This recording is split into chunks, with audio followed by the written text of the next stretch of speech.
I'm Jacqueline, 63. The sun is setting over the Pacific, painting the sky in hues of gold and pink. It's a sight I've come to cherish, a daily reminder of the peace and freedom I've found.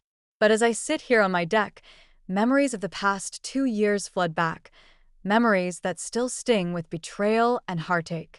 It all started with a knock on my door. I wasn't expecting anyone, especially not after the silence that had stretched on for so long. When I opened the door, there stood Isabella, my daughter-in-law, looking as polished and perfect as ever. Her smile was bright, but I could see the calculation in her eyes. She gushed about how wonderful it was to see me and how amazing my new beach house was. But I knew better. This wasn't a visit out of love or concern. It was about the inheritance I'd received from my brother, Henry.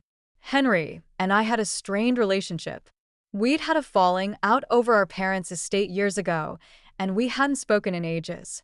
But when he died suddenly of a heart attack, he left me everything.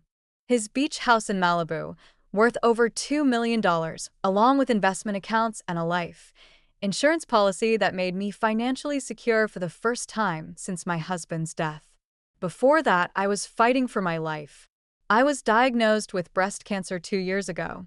It was a Tuesday in March, and I sat in that sterile oncology waiting room, watching other patients surrounded by their loved ones.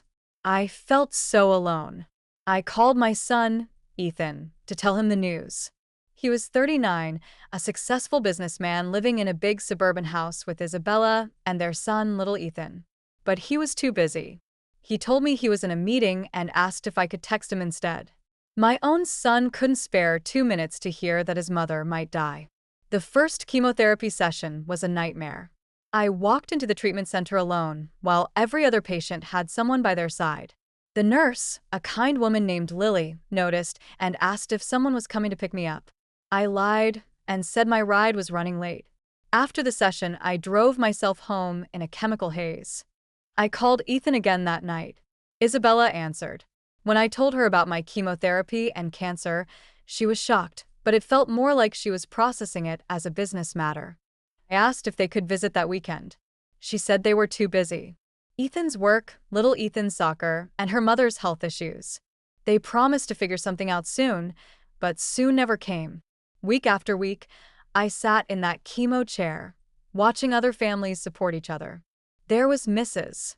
Thompson, whose son flew in from New York for every treatment. And there was me, making small talk with the nurses and pretending I had a life outside of this place. The hair loss started in week 4. I called Ethan, scared and alone. He snapped at me, telling me it was normal and that he was in meetings. I drove to the wig shop by myself, feeling like a stranger in my own skin. The silence was the worst part. My phone rarely rang, and the mailbox was filled with only medical bills. I started talking to myself just to hear a voice in the house. By month 6, I gave up expecting anything from Ethan and Isabella. They sent one generic card, and that was it. Then came the letter from Henry's attorney. I almost threw it away without opening it.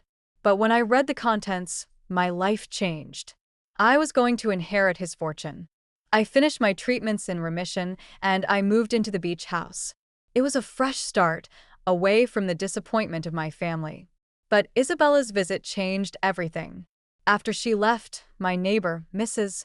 Jenkins, told me that Isabella had been asking around about me, trying to paint a picture of me as forgetful and mentally unstable.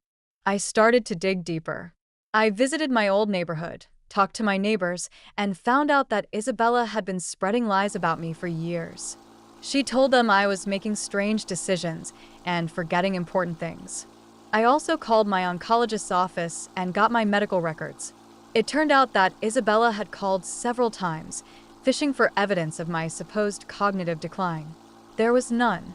Then, while packing up my old house, I found a photocopy of a guardianship petition.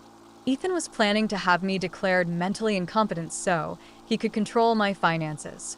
Attached were Isabella's sworn statements, full of lies about my supposed confusion and forgetfulness. When they came to visit again, I was ready. I confronted them with the guardianship petition. They tried to make excuses, saying it was a precaution. But I knew the truth. They'd been plotting to steal my independence and my money while I was fighting for my life. I told them I had legal protections in place. Any attempt to contest my mental capacity or interfere with my inheritance would have consequences. They left in shock, but they didn't give up easily. Isabella called, trying to guilt-trip me, saying we were family and that I shouldn't punish little Ethan. But I knew they'd used him as a weapon. I told them to leave me alone.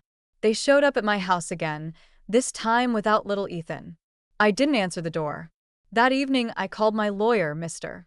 Harris, and he helped me get a restraining order. I also installed a security system and updated my will to specifically exclude them. The restraining order was served, and as expected, they reacted badly. Isabella threw a tantrum, and Ethan threatened to fight it in court. But I knew they were running out of options. The breaking point came when Isabella broke into my house. She was arrested, and Ethan came later, trying to explain it away. But I was done. When Ethan called, asking me to drop the charges, I refused. He'd had 2 years to show me he cared, but he'd chosen greed over family. A year has passed. Ethan took a job in Oregon, a step down from his previous position.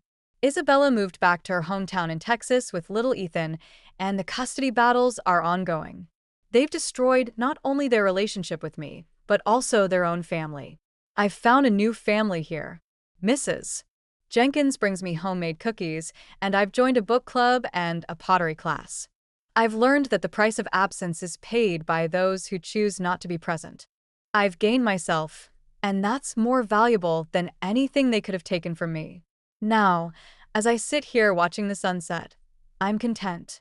I've learned to love myself enough to walk away from those who didn't love me. And I'm curious about you. What would you do if you were in my place? Have you ever been through something similar? Comment Bilo?